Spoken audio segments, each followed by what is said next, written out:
지난주에 이어서 우리 연결된 말씀이기 때문에 잠깐 이야기하자면, 우리 신약교회 성도들은 빈 무덤 앞에 서 있는 자들이라 했습니다. 우리의 신앙의 기초는 십자가에 있는 것이 아니라 십자가는 과정이요, 우리 신앙의 핵심은 부활에 있습니다. 우리의 신앙의 목표요, 근본이요, 또 우리가 바라봐야 될 것은 예수 그리스도의 부활입니다. 새벽 미명에 마리아와 또 다른 마리아, 그리고 살로메, 이들이 새벽 미명에 안식 후 첫날 향품을 가지고 예수님에게 갔어요. 그런데 무덤이 열려 있고 무덤은 비어 있습니다. 천사가 왜 산자를 죽은 자 가운데 찾느냐, 그가 살아나셨느니라 라는 소식을 듣습니다. 그 소식을 제자들에게 달려가서 전합니다. 그 전한 소식을 듣고 제자들이 한 명, 두 명씩 모여듭니다. 이 모여든 사람들이 기뻐합니다. 예수님 살아나셨다. 그 기뻐하는 그 모습이 오늘날 그 새벽에 모인 사람들, 빈 무덤 앞에 모인 사람들이 오늘 이 시간 주일 예배가 되었어요. 그것이 시작입니다. 그리고 저녁 때에 제자들은 이 빈 무덤의 현장을 보았지만 예수님을 아직 보지 못했어요. 그리고 두려워서 은재 유대인들이 들이닥쳐 자신을 잡아갈지 모르는 그 두려운 상황 속에서 문을 거꾸로 잠그고 두려워 떨고 있습니다. 두려워 떨고 있는 가운데 주님은 부활체이신 주님께서는 그 벽을 통과하여 들어오셨습니다. 그리고 제자들에게 창자국과 못자국을 보여주면서 내가 영으로 부활한 것이 아니라 육체와 그리고 뼈가 있다 그러면서 창자국과 못자국을 보여주었습니다. 그 모습을 본 제자들이 너무너무 기뻐했어요. 그 기쁨이 너무나 크다 보니까 하나님을 찬양했어요. 그것이 오늘날 주일 저녁 예배의 유래가 됩니다. 빈 무덤을 본 것보다 더 기쁘고 또 즐겁고 행복했어요. 그래서 우리 저녁 예배를 뭐라고 그래요? 저녁 찬양 집회입니다. 기뻐하는 거예요. 기뻐하고 즐거워하는 것입니다. 오늘날 교회들이 이제 저녁에 드려야 되는데 2시 반에 밥 먹고서 굉장히 졸린데 꾸벅꾸벅 졸다 가죠. 왜 그럴까요? 그거 다른 거 없어요. 사람들이 또 올래니까 불편하니까 한 번 드리고 집에 가라, 그거죠. 그러나 원래는 저녁 찬양 집회로 드려야 하는 것입니다. 그렇게 기뻐하고 또 즐거워하는 그런 시간을 가져야 합니다. 그렇습니다. 우리는 빈 무덤 앞에 부활의 현장에 신약교회 성도들이 서 있는 것입니다.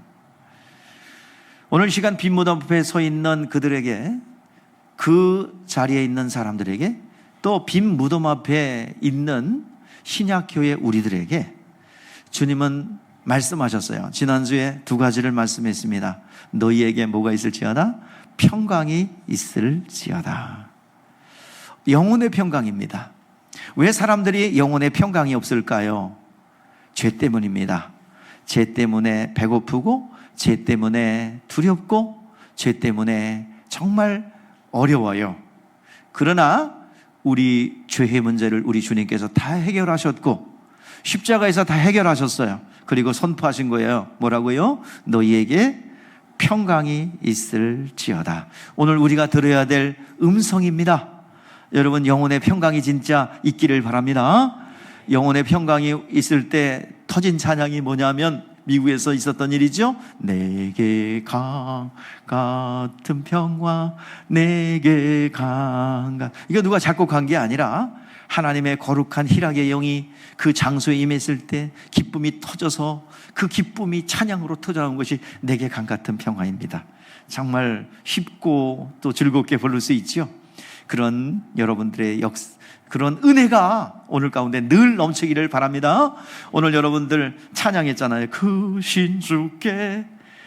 여러분들 하나님의 자녀로서 누려야 되고 기뻐해야 될 일들을 누리는 것입니다. 참된 평화가 그때 그 가운데 있지 않습니까? 여러분들 삶 가운데 환경은 어떻든지 간에 여러분의 영혼 속에 참된 평화가 있기를 주의 이름으로 축복합니다. 그리고 죄사함 받아 하나님의 평강이 임한 이들에게 선포한 말씀이 무엇입니까? 숨을 내쉬며 가라사대 성령을 받으라 그랬어요. 성령은 거룩한 영이세요. 성령은 거룩한 영으로서 죄가 있는 곳엔 임하지 않습니다. 성령이 임했다는 것은 그 사람이 거룩한 사람이 되었다는 증거입니다. 그래서 이 성령이 임하심으로 성령이 보증해 주시는 거예요. 너의 믿음이 올바르다. 너의 믿음이 진리 안에 머문다. 그 사실을 증거하기 위해서 증명하는 것이 바로 성령의 내주, 거룩하신 성령께서 임하는 거예요. 죄사함 받아 영혼의 평강이 임한 이들에게 성령을 받으라 했으니 우리는 그 말씀대로 성령을 받으라는 겁니다. 오늘 지난주에 드렸던 말씀입니다. 오늘은 여러분들 하나 빠뜨렸던 말씀이 있어요. 23절 말씀입니다. 다시 한번 우리 같이 읽어볼까요? 다 같이 읽어보겠습니다. 시작. 너희가 누구 죄든지 사하면 사하여질 것이요 누구의 죄든지 그대로 두면 그대로 있으리라. 아니, 우리가 무슨 죄를 사할 수 있는 권세가 있습니까? 우리가 죄 사함을 줄 수 있는 권세가 있어요? 있는 것도 같고 없는 것도 같죠. 우리는 죄를 사해 줄 수 있는 능력이 있다 없다? 있다 그러는 사람이 있으면 큰일 나요. 있다 그러면은 조사받아야 돼. 우리는 죄 사할 수 있는 권세가 없지만 죄 사함을 주실 분을 소개해 줄 수는 있어요. 할렐루야. 그런데 오늘 여기 본문 말씀에는요, 무엇을 얘기하는 거냐 하면 오늘의 제목이 뭡니까? 예수 이름의 일이라는 제목이에요. 예수 이름의 일이에요. 그러니까 우리가 이 예수의 이름의 일을 하는 것은 바로 여기서 말하는 것은 세례를 말합니다. 침례죠, 침례. 우리가 죄사함 줄 수는 없어요. 그러나 죄사함을 주시는 분을 전하여 그가 예수님을 영접하여 그 고백으로 나는 예수의 그리스도와 죽음에 연합했습니다라는 고백, 내 안에 나는 그리스도의 죽으심과 부활에 연합했습니다라는 고백으로 뭘 받아요? 세례를 받는 거예요. 침례를 받는 거예요. 물속에 완전히 잠김으로 이제 세례를 받는 겁니다. 세례는 예수 그리스도의 부활을 내가 믿습니다. 예수님은 죽은 자 가운데서 우리의 죄를 대속하고 의롭다 인정함을 받고 살아나신 의인입니다라는 고백이 우리가 세례 받는 거예요. 우리 세례는 누가 명하신 거예요?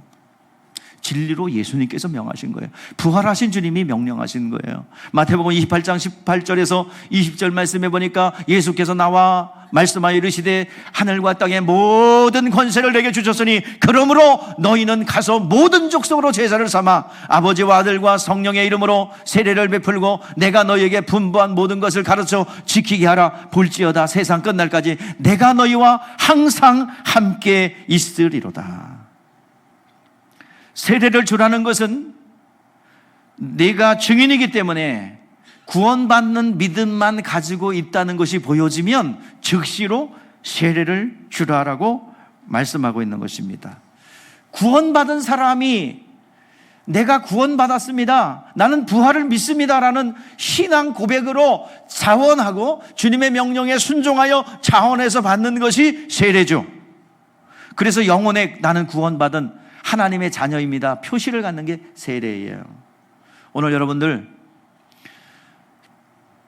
세례는 원래 그 목회자만 주도록 돼 있는데, 이건 교단이 그렇기 때문에 그래요. 그러나 여기서 보니까 누구도 줄 수 있어. 예, 전도한 사람이 줄 수가 있어요. 성경적으로 교단에서 그렇기 때문에 이제 그걸 하지 않지만, 성경을 보니까 내가 전도한 사람이 줄 수 있는 근거가 있습니다. 세례를 주라는 것은 내가 증인이기 때문에, 네가 볼 때 네가 증거한 그 사람이 예수 믿어 구원받기에 합당한 믿음을 가졌다 한다면 뭐를 주라? 세례를 주라는 거예요. 그 보증을 하나님이 하시면 성령을 부어주시는 거고요. 오늘 시간 세례를 주라라고 명령하셨습니다. 사도행전 8장에 보면은 빌립이 이디오피아 여왕 간다게 내시에게 복음을 전합니다. 한참 빌립이 사마리아 땅에서 복음을 전하고 많은 사람들이 회심하고 이적을 경험하고 예수께 돌아옵니다. 그런데 어느 날 갑자기 빌립에게 하나님께서 가사로 가라 그래요. 가사로 갑니다. 가사로 가서 봤더니 거기에 예수 이름의 일이 있어요. 하나님의 일이 그곳에 기다리고 있어요. 그곳에 가니까 그 간다게의 여왕의 내시가 이제 예루살렘에 성지순례 갔다가 내려오는 와중에 이사야 선지자의 글을 읽고 있었어요. 그 내용인즉 예수님은 도수장에 끌려가는 양과 같이, 또 털 깎으러 가는 양과 같이 잠잠하고 고요하게 그렇게 입을 열지 않고 끌려가는 모습의 이야기입니다. 빌립이 가서 말합니다. 네가 읽고 있는 것을 알겠느냐 하고 있을 때 그가 풀어주는 사람이 없어서 알지 못합니다. 수레에 올라가서 그 말씀을 풀어줍니다. 예수의 이름의 일을 빌립 집사가 한 거예요. 하나님 보내신 거예요. 그때 우리 같이 한번 합독해 볼까요? 우리 비봉열린교회 모든 평신도 사역의 롤 모델이 되는 말씀입니다. 시작. 빌립이 입을 열어 이 글에서 시작하여 예수를 가르쳐 복음을 전하니라. 이사야 53장 7절 이하의 말씀을 통해서 이 글로 시작하여 예수를 가르쳐 복음을 전하니라. 빌립 집사님은 집사님이에요. 평신도입니다. 그가 어느 성경을 펴든지 간에 이 글로 시작하여 예수를 가르쳐 복음을 전한, 창세기를 읽고 있었으면 그 창세기도 이 글로 시작하여 예수 그리스도를 전했을 거예요. 출애굽기를 봐도 마찬가지였을 거예요. 오늘 여러분들 빌립 집사님처럼 어느 성경을 읽든지 간에 예수를 가르쳐 복음을 전할 수 있는 실력 있는 여러분들 되시기를 바랍니다. 이디오피아 왕 국고를 맡은 간다게의 내시가 그 이름이 그 심령 안에 들어갔어요. 어떤 사람에게 하나님은 예수의 이름의 일을 하도록 보낼까요? 그곳에는, 가사에는 사막인데, 광야인데 뭐가 기다리고 있어요? 예수의 이름의 일을 필요로 하는 사람이 있었어요. 그것이 바로 이디오피아 여왕의, 한참 길죠, 간다게의 내시, 국고를 맡은 내시. 참 복잡해요. 내가 혹시라도 얘기하다가 간다게 여왕에게 전했다고 그러면 딴지 걸지 말고 기니까 생략했구나 그렇게 들으겠지. 그거 틀렸으니까 목사님이 실력 없다 이런 거 자꾸 틀리면은 그러니까 딴지 걸지 마세요. 잘 이해하시기를 바랍니다. 자, 그때 예수 이름이 탁 들어가요. 그러니까 그가 고백합니다. 가다가 보니까 오아시스가 있어요. 그러니까 뭐라고 고백하냐면, 내가 물이 있는데 내가 세례받음이 무엇이 꺼림이냐. 그래서 물속에 푹 담가서 나는 구원받은 사람이요, 나는 하나님의 자녀가 된 사람이요, 그리고 영혼에 딱 표시를 갖는 거예요. 세례는 바로 예수 이름의 일입니다. 오늘 이 시간 그 사람의 죄를 사하게 복음을 전해야, 그리고 복음을 받아들인 사람이, 죄사함 받은 사람이, 또 성령 받은 사람이 그 말씀에 순종하여 세례 받을 때 그 영혼의 표시를 갖는 거예요. 오늘 시간 제자들을 오늘 예수님의 이름의 일들이 세례를 받는 것부터 시작됩니다. 거기서부터 복음을 듣고 제자를 삼고 그리고 거기서부터 시작됩니다. 성경에는요, 예수님이 오셔서 행하신 일들에 대해서 많이 예언되어 있어요. 소경이 눈을 뜨게 될 것이고 안진뱅이가 일어나게 될 것이고 문둥병자가 낫게 될 것이라는 것들이 이사야 선지자를 통해서 예언되어 있습니다. 이제는 그 일들이 이스라엘 백성들에게 그 말씀을 듣고 사모하고 기다리고 그리고 그 열망하는 이들에게 하나님의 사람을 보내서 그 일들을 하게 하십니다. 예수님께서 세례를 받으시고 공생애를 시작하셨어요. 그 후에 아무데나 찾아간 게 아니에요. 여러분, 바람도 아무렇게나 불지만 길이 있어요. 물도 길이 있어요. 공중에도 길이 있어요. 그것처럼 주님은 아무데나 찾아간 게 아니에요. 주님은 가야 될 곳에 가셨어요. 자, 어느 곳이 주님의 일을 하러 가야 될 곳인가요? 오늘 말씀의 제목이 뭐예요? 예수의 이름의 일. 여러분들, 아무데나 주님은 찾아가는 것이 아닙니다. 예수의 이름의 일을 해야 될 곳, 그곳이 어디입니까? 사모함을 가지고 기다리는 곳이에요. 날 때부터 소경된 자는 소망이 무엇입니까? 날 때부터 소경됐기 때문에 그 날 때부터 소경된 사람은 원래부터 소경이기 때문에 불편함이 있을까요? 없을까요? 원래 보다가 지금 장님 되면 여러분 답답해 미치겠는데 원래부터 소경인 사람은 원래 그런 줄 알아요. 불편함을 전혀 몰라요. 그런데 문제는 뭡니까? 그 당시에 유대인들은 병에 걸리면 다 뭐라고 생각했어요? 죄인이라고 생각했어요. 자기 자신의 죄책감뿐만 아니라 사회에 손가락질하는 너 죄인이야 라고 하는 사람들의 평가가 더 괴로워요. 그러니까 자신의 죄책감과 죄로 정죄받는 그 정죄감이 얼마나 크겠습니까? 그런데 소식이 들려요. 소경에게 뭐라고요? 너의 죄를 사해 줄 분이 오고 있다. 여러분들, 이렇게 절박한 상황에서 그걸 해결해 줄 분이 오신다 그러면 기다리겠어요? 안 기다리겠어요? 예? 기다리시죠. 오매불망 그분만이 오기를 오매불망 기다립니다. 우리 주님은 우리의 저주와 슬픔과 고통을 담당하기 위해서 오셨어요.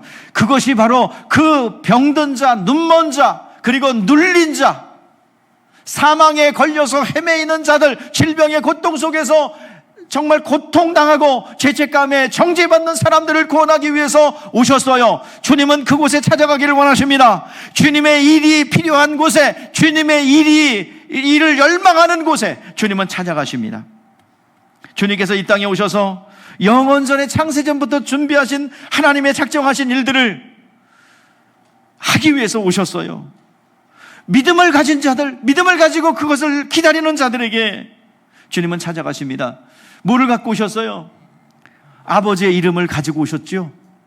예수의 이름은 단순하게 여러분들 기도 끝날 때 추임새로 그냥 예수의 이름으로 기도했습니다. 그러려고 주신 이름이 아니에요. 명확하게 성경에서 하나님께서 말씀해 주셨습니다. 아들을 낳으리니 이름을 예수로 하라. 이는 그가 자기 백성을 그들의 죄에서 구원할 자의 이름이라. 자, 예수의 이름은 뭐라고요? 약속이 들어가 있어요. 무슨 약속? 무슨 약속? 자기 백성을 뭐요? 죄에서 구원할 자의 이름입니다. 예수의 이름은 구원의 이름입니다. 우리를 죄에서 벗어나게 할 이름입니다. 그래서 영접하는 자, 그 이름을 맺는 자에게는 하나님의 자녀가 되는 권세를 주셨습니다. 이 모든 일이 된 것은 주께서 선지자의 하신 말씀을 이루려 하심이라. 소경이 낫고 눈먼 자가 보게 되고 또 문둥병자가 낫게 되고 이 모든 것을 이루는 과정, 그것이 예수의 이름이 아버지의 이름을 아들에게 주었고 그 이름으로 오셨다는 거예요. 자, 23절 다 같이 한번 읽어볼까요? 시작. 보라, 처녀가 잉태하여 아들을 낳을 것이요 그 이름을 임마누엘이라 하리라 하셨으니 이를 번역한즉 하나님이 우리와 영원히 함께 함이라. 예수께서 오신 것은 선지자의 모든 일들을 이루시기 위해서 오셨고, 그 예수의 이름을 가지고 오셨는데 그 이름은 구원의 이름입니다. 우리를 죄에서 구원할 이름입니다. 그리고 그 이름은 임마누엘의 이름이에요. 그 이름이 우리 가운데 들어오는, 영원히 들어와서 영원히 함께하는 임마누엘의 이름입니다. 오늘 여러분, 이 두 가지 예수의 이름과 임마누엘의 이름이 여러분 심령 가운데 아름답게 조화를 이루어 구원의 실제와 능력이 임하기를 주의 이름으로 축복합니다. 그 은혜가 여러분 가운데 있기를 예수의 이름으로 축복합니다. 예수의 이름은 그 안에 하나님의 하실 일이 약속되어 있고 예정된 거예요. 오늘 여러분들 그냥 덜렁덜렁 다니지 마시고 그 이름의 약속을 붙드세요. 예수여 나를 도우소서, 예수여 나를 도우소서. 우리 한번 따라해 보시죠. 예수님, 나를 도와주세요. 나를 불쌍히 여겨주세요. 하나님의 은혜가 임하게 될 줄 믿습니다. 예수의 이름은 이 땅에 오셔 미가서 5장 2절에 또 예언된 게 있어요. 예수님은 어디 오신대요? 베들레헴에 오신대요. 하나님은 반드시 사모하고 기다리고 열망하는 곳에 찾아가세요. 반드시 가십니다. 어떤 사람을 보내든지 반드시 찾아가세요. 베들레헴에 오신다는 것을 기다리는 사람이 있었어요. 그 사람이 바로 예수님의 제자였던 바돌로메라고 이름하는 나다나엘입니다. 빌립이 나다나엘에게 말합니다. 모세가 율법에 기록하였고 여러 선지자가 기록한 그 일을 우리가 만났으니 요셉의 아들 예수라, 나사렛 예수라. 그랬더니 나다나엘이 대뜸 얘기합니다. 자기가 기다리고 있던 거는 어디에 오실, 베들레헴에 오실 예수님을 기다리고 있는데 나사렛에서 났다고? 나사렛에서 무슨 선한 것이 날 수 있어? 그랬더니 빌립이 와 보라, 가서 보자 말이야. 가서 얼굴 대면하면 알게 될 거란 말이요. 그래 갑니다. 갔더니 예수님께서 말씀하세요. 다가오는 나다나엘을 향하여 저는 참 이스라엘 사람이요 그 속에 간사한 것이 없도다. 아니, 예수님 나 아세요? 저를 아십니까? 당신이 나를 어떻게 아십니까? 그때 충격적인 말을 하죠. 네가 무화과 나무 아래 있을 때 너를 보았다. 무화과 나무 아래는 하나님과 나다나엘 사이에 1대1의 관계, 누구도 찾아가지 않았어요. 그곳에는 나다나엘과 하나님과의 관계예요. 원래 무화과 나무는 이렇게 무거워졌기 때문에요. 우리 유대인들의 집은 원룸이야. 그렇기 때문에 어디 따로 묵상할 장소가 없어요. 골방이 없어요. 그래서 어디로도 가냐면 무화과 나무 아래서 성경도 보고 기도도 하고 묵상도 하는 거야. 늘 무화과 나무 아래서 베들레헴에 오실 예수님을 기다립니다. 사모합니다. 그런데 그곳에 하나님과 자신과 1대1의 관계 속의 만남만 가지고 있었는데 그곳에서 보았대요. 그러니 충격받죠. 그때 그는 고백합니다. 우리 같이 고백해 봅시다. 우리의 고백이기도 합니다. 시작. 나다나엘이 대답하여 라비요 당신은 하나님의 아들이시오 당신은 이스라엘의 임금이로소이다. 임금이란 말은 뭐야? 나의 구원자라는 얘기예요. 오늘 시간 하나님의 아들이시요 나의 구세주이십니다라는 고백을 하게 된 것입니다. 내 안에 하나님의 일이 일어날 만한 요소 있으면 주님은 당장 찾아오셔서 하나님의 일들을 이루어 가십니다.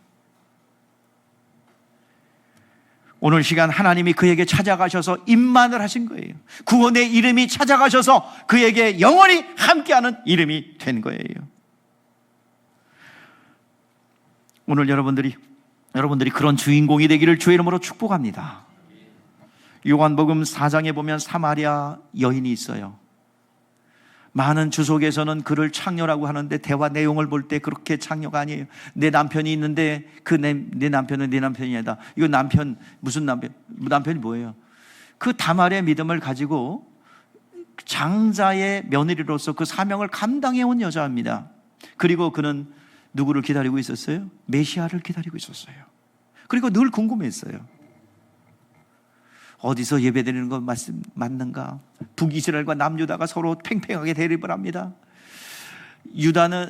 남유다는 성전이 있는 곳에서, 신령한 곳에서 예배드려야 된다. 신령의 예배를 드려야지. 성전이 없는 북이스라엘 사람들은 그냥 성전은 없어도 돼, 진리만 있으면 돼, 진정으로 드린다. 신령과 진정이 팽팽하게 대립합니다. 어디서 드리는 게 맞는 거야? 예루살렘 성전에서 드리는 게 맞는 거야? 아니면 진리가 있는 아무 데서 드리면 되는 거야? 라고 궁금해하고 정말 묻고 싶어요. 근데 선지자가 없네요. 선지자가 없네. 그 여인은 처음에는 유대인 남자인 줄 알았는데 대화를 나눠보니 그는 선지자인 것이 확신이 들었어요. 그래서 그는 묻습니다. 우리 조상들은 그 산에서 드리는, 그 사마리아 산에서 드리는 것이 맞다고 하는데 당신네 유대인들은 저 예루살렘에 드리는 것 드리라고 하는데 어느 것이 맞습니까? 어느 산에서 드리는 것이 맞습니까? 그때 예수님께서 말씀하시죠. 이 산에는 말고 저 산에 말고 하나님을 예배할 때가 오나니 곧 이때라. 하나님은 영이시니 예배하는 자가 신령과 진정으로 예배할지니라. 그 소리를 들은 여인은 그것은 그리스도가 오시면 알게 하겠나이다.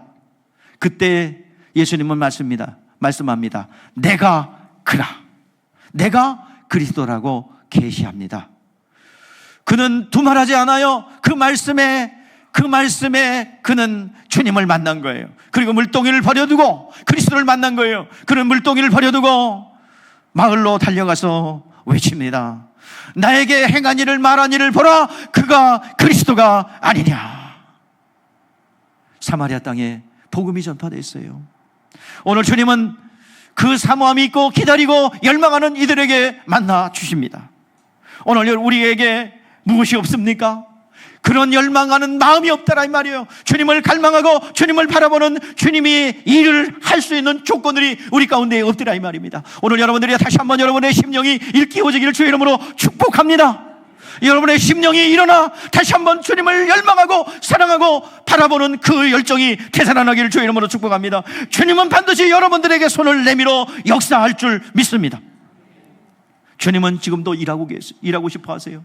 여러분을 도구로 삼아서 여러분 안에 들어가 주님의 일을 하고 싶어 하시고, 그리고 여러분에게 들어가 하나님의 일을 나타내기를 원하십니다. 그러나 우리에게는 그런 마음이 없더라 이 말입니다. 주님이 일할 수 있는 조건이 없더라 이 말이에요. 여러분, 바람이 지나가면 바람은 눈에 안 보이죠? 바람은 눈에 안 보이죠? 그러나 뭐는 남아요. 태풍이 지나가면 태풍의 흔적이 남아요. 그것처럼 예수님이 지나가는 현장마다 생명의 역사가 나타났어요. 요한복음 2장 1절에서 11절 말씀에 그 첫 번째 일하심의 흔적이 나타나요. 하나님은 반드시 주님의 일을 기다리고 열망하는 곳에는요, 반드시 가서 일하십니다. 여러분 진짜 사모해 보셨어요? 여러분들이 돈을 원하는 만큼 여러분의 인생에 여러분들 일터에서 해결하고자 하는 열망만큼 주님을 열망해 보셨냐 이 말이요. 요한복음 2장 1절에서 11절 말씀에 가나 혼인잔치의 이야기가 등장합니다. 그곳에 불행과 곤란함이 임했어요. 잔치집에 닥쳤습니다. 포도주가 떨어진 것입니다. 오늘 여러분들 큰일을 치러보신 분들 알죠? 음식 떨어지면 얼마나 낭패예요. 음식 중에 일부가 떨어지면 손님을 대접하지 못하는 그 큰 며느리의 심정 아십니까? 음식을 대접하는데 이 음식이 떨어지는 이 심정을 여러분 큰 며느리는 알 거예요. 포도주가 떨어졌어요. 이 낭패스럽고 곤란한 일이 가나 혼인잔치에서 일어났어요. 그곳에서 가장 믿음이 좋은 여인이 누구예요? 마리아입니다. 많은 사람들은 마리아의 아들이라고 생각하지만 마리아는 알아요. 예수님이 누군지. 하나님의 아들이시요 창조주라는 걸 알아요. 이 문제를 누구에게 가져갑니까? 예수님에게 알려요. 말합니다. 그런데 주님께서는 내 때가 아직 되지 않았다고 합니다. 주님의 때가 되지 않았대요. 왜 때가 되지 않았어요? 예수님은 그곳에 손님으로 가셨어요. 주인으로 간 것이 아니라 뭐로 가셨어요? 게스트예요. 손님이에요. 주님이 손님이면 일할 수 없어요. 그런데 믿음 좋은 마리아가 즉시 말합니다. 즉시 하나님이 일할 수 있는 조건, 순종하는 종을 만들어내요. 그래서 종들에게 시킵니다. 무슨 말씀을 하신들이 그대로 하라. 우리 따라해 보시죠. 여러분 그렇게 되세요. 준비하시라 이 말이야. 누가 일할 수 있도록. 예? 하나님이 나를 통해 나의 현장에, 나의 영혼 속에, 그리고 나의 가정에, 그리고 나의 인생 가운데 일할 수 있도록 그것을 만들어 놓으란 말이에요. 자, 따라해 보세요. 무슨 말씀을 하신든지 그대로 하라. 종이 준비되고 예수님을 주인으로 모실 준비가 되면 반드시 주님은 일하십니다. 주님께서 그 준비됐으니까 말씀을 하세요. 도랑아리에 6개에 아구까지 물을 채우라. 물을 채우래요. 그 물은요, 먹을 수 있는 물이 아닙니다. 이 당시 이 사람들은 왜 포도주를 먹어요? 석회질이 섞여가지고요, 그냥 물 마셨다간 다 병원에 실려가서 죽어요. 배탈 나서. 그래서 쓴물이라고 표현하지요. 근데 그 물을 갖다가 도랑아리에 채우는데 아구까지 가득 채우라는 거예요. 그래서 그 말씀에 순종합니다. 자, 그리고 또 비상식적인 얘기를 해요. 그 먹지 못하는 허드렛 일에 사용되는 그 물, 손 씻는 거나 설거지하는 일에만 사용되는 그 물을 갖다가 떠다가 연회중에 갖다 주래요. 말이 돼야 한대요. 말이 돼야 한대요. 안 돼요. 근데 뭐가 준비돼야 되는데? 종이 준비돼야 된다잖아요. 주님이 일할 조건이 준비돼야 된다는 거잖아요. 무슨 말씀하시든지 그대로 하라는 그게 준비되면 하나님은 일하시는 거예요.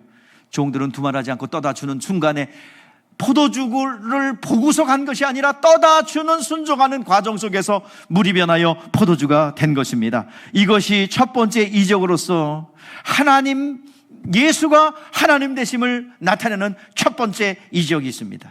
여러분, 곤란하고 불행하고 저주가 가득한 하는 곳마다 주님이 생명을 가지고 지나가는 흔적 속에 생명의 역사가 일어나게 되는 것입니다. 여러분, 나사로가 죽어서 무덤에 장사 지냈습니다. 썩어서 냄새가 나요. 근데 그 죽기 전에 사람의 기별이 와요. 나사로가 병들어 죽게 되었습니다. 예수님 와서 도와주세요 한마디로 요청한 거죠. 내가 가서 고쳐주리라. 그리고 지체를 합니다. 3일을 더 지체해요. 그래 가서 보니까 이미 죽어서 장사 지내, 죽은 지 나흘이나 돼서 썩어서 장사 지내고 있어요. 그래서 이미 장사가 끝냈어요. 많은 사람들이 끝났다고 생각합니다. 슬퍼하며 통곡하는 그들의 통곡을 비통히 여기셨어요. 무덤을 열어놓습니다. 무덤을 열어놓아라. 그리고 소리 지릅니다. 나흘이나 돼서 냄새나는 그 시체를 향하여 주님은 외칩니다. 나사로야, 나오너라. 배로 동인 채로 나왔어요. 오늘 이 시간 하나님을 열망하고 갈망하는 그 갈망이 있었기에 환경을 초월하는 놀라운 역사가 일어나게 됩니다. 장래의 행렬이 이어져요. 나인선 과부의 아들이 죽었습니다. 남편도 일찍 여의고 아들과 함께 오손도손 소망을 가지고 살아가고 있는데 그 아들마저 죽었어요. 슬픔의 행렬이 이어집니다. 마을 사람들도 너무나 고통스러워요. 슬퍼합니다. 같이 슬퍼하는 가운데 오늘 이 시간 주님께서 그 장례를 멈춰 세웁니다. 관에 손을 대면서 아들아, 청년아, 내게 말하노니 일어나라 하니 그 사망의 슬픔이 가득한 곳에 소망과 희망이 넘쳐나게 됐던 것입니다. 오늘 시간 누가복음 19장에는 삭개오가 있습니다. 그는 세리장이었어요. 예수께서 여리고에 지나간다는 소식을 듣습니다. 그는 예수가 어떤 사람인가 궁금했어요. 그에게는 예수가 필요했기 때문입니다. 예수 그리스도를 열망했어요. 왜냐하면 자기를 사람들이 죄인이래요. 그는 세리장이기 때문에 죄인의 대명사입니다. 사람들이 지나가기만 하면 슬금슬금 피합니다. 한마디로 말하면 왕따예요. 어딜 가도 인정해 주지 않아요. 자기의 죄책감도 너무 큽니다. 그런데 죄를 해결해 줄 분이 온다고 하니 그는 사모함을 가지고 달려갑니다. 그랬더니 사람들이 많아서 올라갈 수 없어요. 그래서 뽕나무에 올라갔어요. 여러분 잘 알죠? 그 중학교 때 배웠죠. 뽕나무 꼭대기에 올라갔어요. 그걸 아시나요? 뽕나무 꼭대기에 올라갔어요. 엉금엉금 올라갔어요. 근데 예수님이 어떤 분이신지 꼭 보고 싶었어요. 왜? 그분은 뭐요? 세리장이었던 죄인의 대명사인 자기의 문제를 해결해 줄 수 있던 분이라고 열망하고 기다렸기 때문입니다. 주님은 그것을 지나치지 않았어요. 삭개오야 내려오라. 떨어졌다는 소리는 안 나오는데 떨어진 것 같아. 내가 오늘 네 집에 유하여야 하리라. 오늘 여러분, 주님은 찾으러 다니십니다. 주님은 당신을 사모하고 기다리는 곳에 찾아가셔서 당신의 일을 하기를 원하십니다. 오늘 열망하십시오. 여러분들이 원하는 물질만큼만이라도 좀 열망하세요. 주님을 찾으세요. 주님, 내 안에 오셔서 나의 죄를 도말하시고 내 안에 오시옵소서. 왜냐하면 왜 우리가 그분을 기다려야 됩니까? 자기 죄에서 자기 백성을 죄에서 구원할 자의 이름이 오셨잖아요. 그리고 그분은 어떤 약속을 해주셨습니까? 영원히 내가 너와 함께 할게. 내가 영원히 너와 함께 네 안에 들어가서 내가 함께 할 거야. 그 약속이 들어와 있지 않습니까? 그러니 주님 내 안에 오셔서 주님을 기다리고 열망하노니 우리 가정의 이 당면한 문제 해결해 주시기를 원합니다. 불신이 떠나가게 하시고 우상이 떠나가게 하시고 가난이 물러가게 하시고 이 질병이 떠나가게 하여 주시옵소서. 오늘 여러분들 씨를 쫙 펼쳐놓으면 뭐가 나와요? 씨를 펼쳐놓으면 숲이 나오죠. 그 나무의 전체가 다 나오지 않습니까?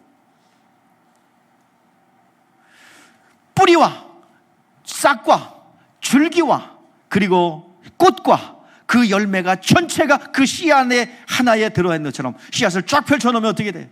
그 나무가 되죠. 다려 접어놓으면 씨가 되죠. 바로 예수의 이름이 그렇습니다. 예수님께서 이루어 놓으신 성경 66권 전체가 이 예수의 이름 안에 있음을 여러분 아시기를 바랍니다. 그래서 그 이름은 구원의 이름이요 영원히 우리와 함께하는 이름이요 예수님께서 이루어 놓으신 십자가에 못 박혀 죽으시고 가난케 되신 그 공로가 예수의 이름에 있으므로 영접하는 자 그 이름을 믿는 자에게는 하나님의 자녀가 되는 권세를 우리에게 주셨습니다. 예수의 이름은 기도 끝날 때는 주임새의 이름이 아니에요. 그 이름을 부르면 구원을 받습니다. 그 이름을 영접하는 자는 그 구원의 하나님의 자녀가 되는 권세를 얻게 됩니다. 이 모든 것을 이루기 위해서 우리 주님께서 십자가에 못 박혀 죽으셨고 부활하심으로 하나님의 거룩한 일들이 완성되었어요.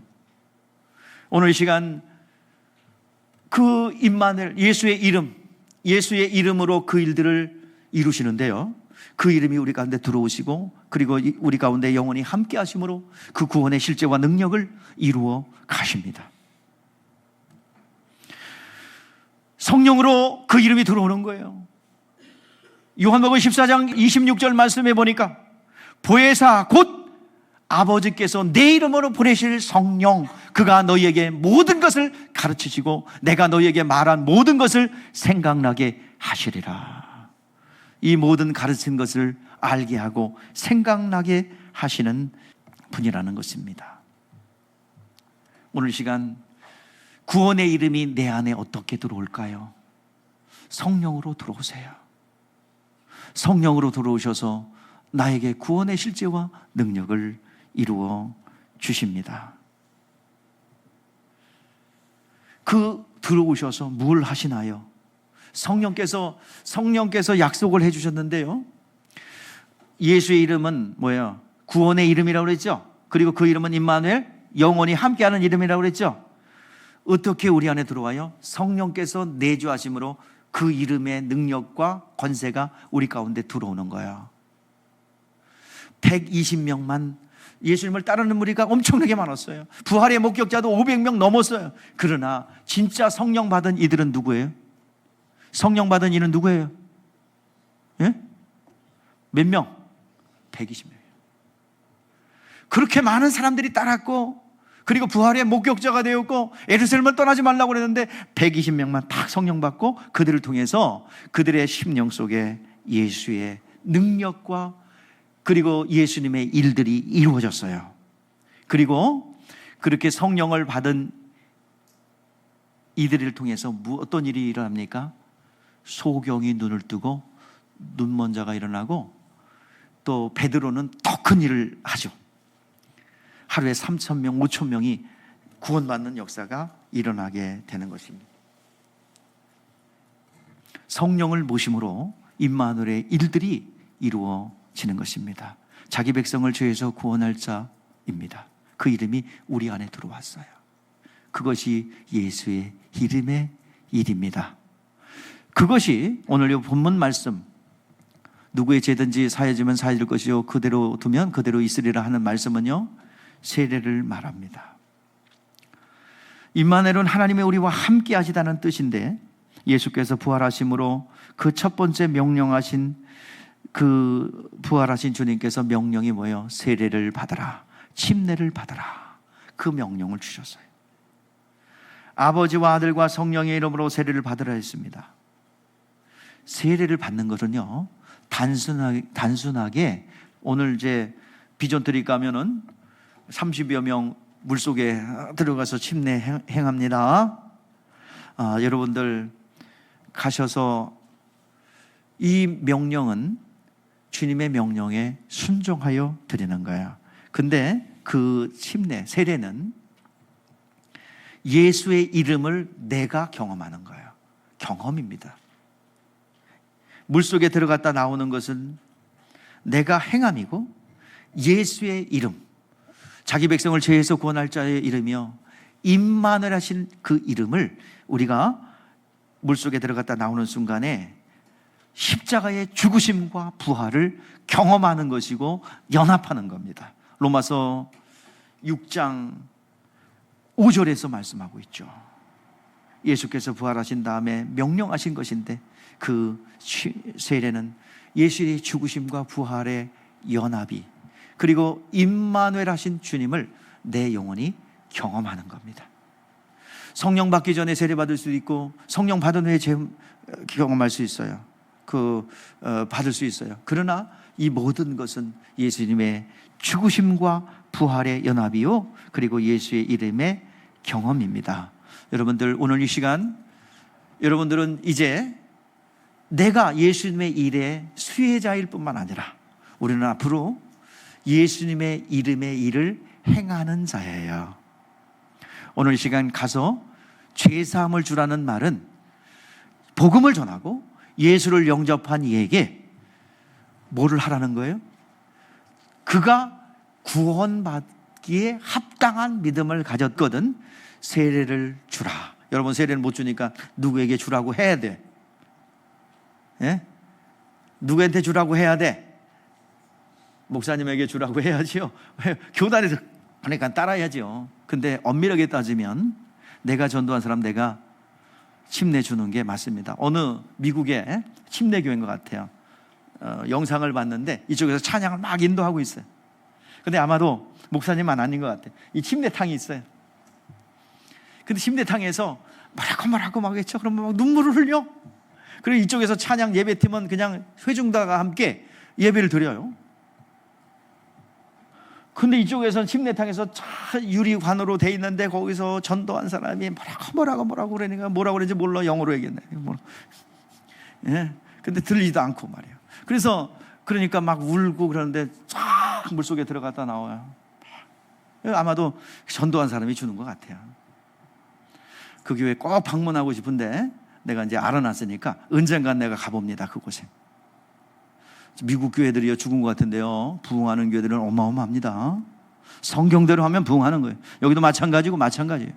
여러분, 교회가 부흥되면 목사님 좋죠. 여러분도 같이 부흥하는 거라니까 여러분의 일터가 부흥하는 거예요. 교회는 만물을 충만케 하는 충만이 있단 말이에요. 그래서 교회가 성장하는 건 여러분의 가정이 성장하는 것이고 여러분의 사업의 수입이 늘어나는 거고 그렇습니다. 여러분 교회를 먼저 생각하시고 교회가 단단하게 서가도록 여러분 힘쓰시기를 바랍니다. 그것이 곧 여러분의 가정과 여러분의 일터가 잘 되는 길입니다. 오늘 이 시간 여러분들이요, 우리가 결단하십시다. 오늘도 예수님의 일을 나를 통해서 이루어 가겠습니다 라는 사모함과 그런 결단이 있을 때 주님께서 빌립 집사님을 보내요 예수의 일이 필요한 곳에 행하듯이 여러분들이 하나님이 사용하시는 선한 통로가 되기를 열망하시기를 바랍니다. 예수님의 일이 내 안에 이루어지고 나를 통해서 열방을 향하여 나아가는 선한 통로가 되기를 주의 이름으로 축복합니다. 기도하겠습니다.